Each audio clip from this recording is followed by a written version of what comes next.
Well, our society has been really brainwashed and manipulated and are just lost in what's really going on, especially our youth, especially the people that I hang around at my age. A lot of them think I'm nuts or I'm out of my mind or they're asking me, what am I doing recently? Well, the problem isn't really me, it's really them. The mainstream media is keep distracting them from what's really important. From Justin Bieber to Jersey Shore. Then they have this consumer spending mentality in this society. They keep buying expensive clothes and gadgets like iPhones. And then they're always into sports and they're sports heroes and who's going to win the championships, a lot of other things. They're heavily addicted to video games.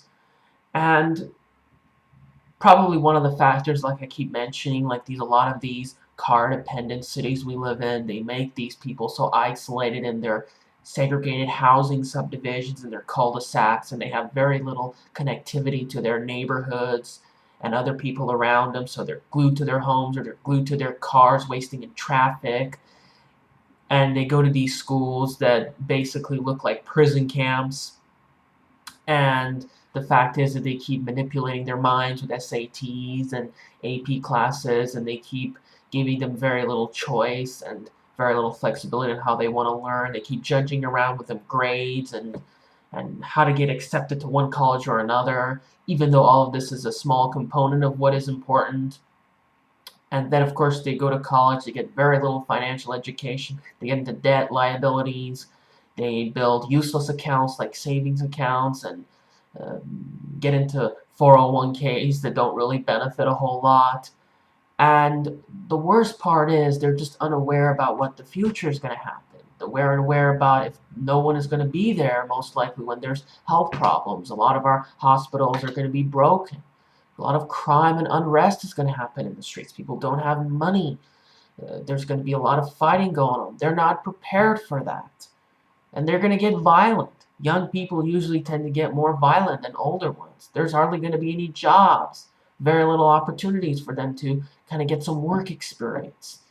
After all, they believe that's the only way to make money. I don't.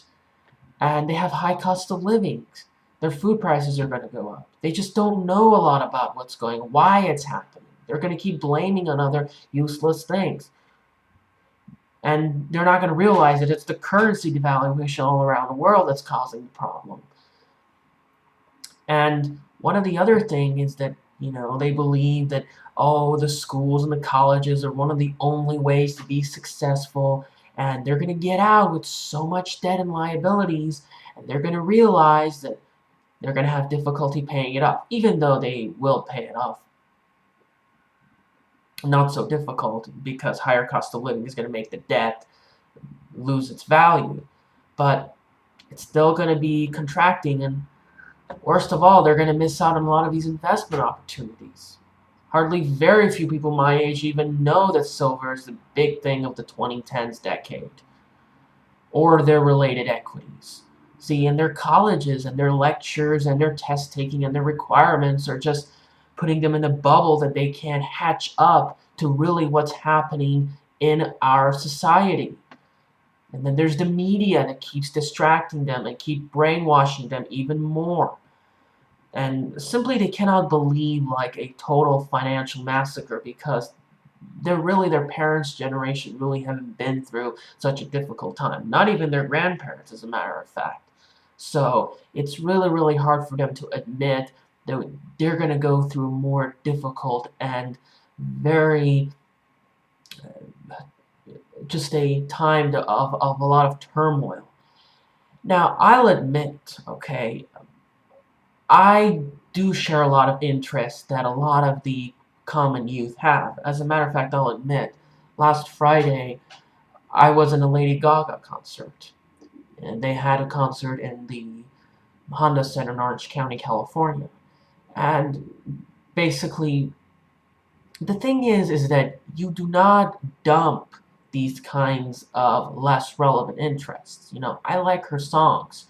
It's okay to like these things like sports and these music heroes and so forth, but don't make these kinds of people like Lady Gaga as your top priorities in your life, as something that you are obsessed with.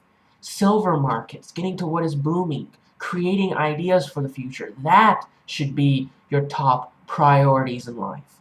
Now, you can listen to it once in a while, and I do a lot, and I listen to it because it helps me think free. It helps me open my mind. Her song is so captivating and touchy, and same thing with Lil Wayne and Katy Perry and T-Pain and Akon and all these other people, and they do have some interesting songs.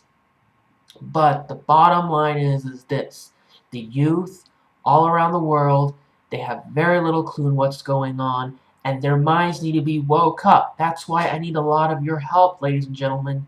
We need to let them understand what is happening, what they're expecting, and let them know of a new renaissance can be created, a new way of dealing with finances, a new way of creating urban environments, a new alternative media, a new way of education. I mean, seriously, we have to start considering totally new education alternatives for the next generation so they're not saddled with high costs and manipulation and very little choice and enslavement and all that. Give me the chance. We have to start creating a new renaissance. We're going through a very difficult time, and the youth need to be aware about it. All right, so please spread the word. Thank you very much. Please subscribe for more exciting videos. And I also forgot to mention in my video last Wednesday that even if the college tuition prices don't fall, most likely they could rise, but considering that food costs and gas prices are going to go a lot faster, in terms of real value, they will sink. So they don't really have to fall number-wise in order to really be considered a bubble, because we're seeing serious high cost of living concerns right now. So, thank you very much. Have a great day.